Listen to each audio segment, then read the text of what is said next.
শুভ দুপুর বন্ধুরা, নিয়ে আসলাম ডেলি ব্লগ। তোমরা কে কে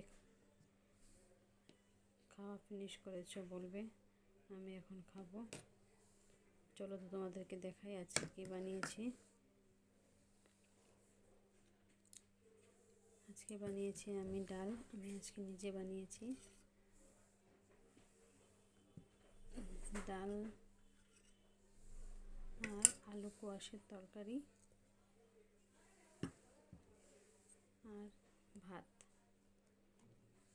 দেখো ভাত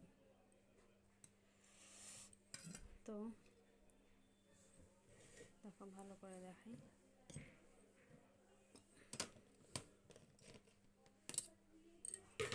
তোমরা কে কি দুপুরে কি লাঞ্চ করো বলবে। আমি তো টিফিনে এগুলোই আনি, এগুলোই খাই। তোমরা কি বানাও, কি খাও বলবে, জানাবে। আমি তো সবার ভিডিও দেখি, লাইক করি, কমেন্ট কম করি, কিন্তু আমি লাইক তো করি। এখন আমি খাবো, তোমরাও খাও। Bye bye.